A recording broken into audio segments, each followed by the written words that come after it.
Michael had been named after an angel. His mother was a staunch Catholic who loved the stories of the saints and had read them to him every night in bed. Until when, at the age of 8, Michael discovered comics like 2000 AD, and so ended his religious education. It was a popular name in Ireland.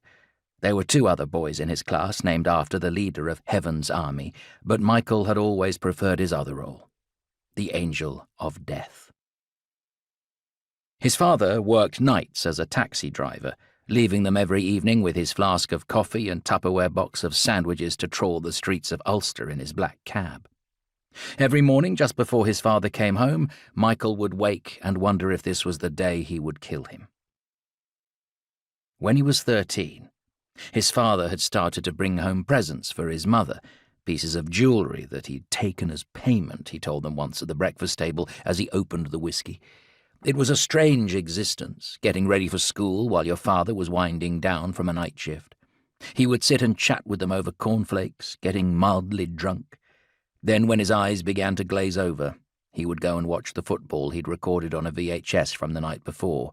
No one was allowed to tell him the result. He considered that a mortal sin. At first, Michael hadn't paid much attention to the gifts because they seemed to make his mother so happy. But over the next 2 years, he began to notice a pattern. He couldn't help it. There was something in the way his dad acted just before another gift appeared. He got snappy, agitated, and aggressive for no reason, and then after the gift appeared, he would turn into a different person altogether. Michael would never forget the day his mother asked him to help her put one of the necklaces on. It was as if God was showing him the way.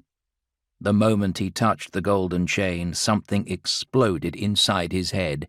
It was like a firework of images fizzing around in his mind, their trails spinning around in front of his eyes.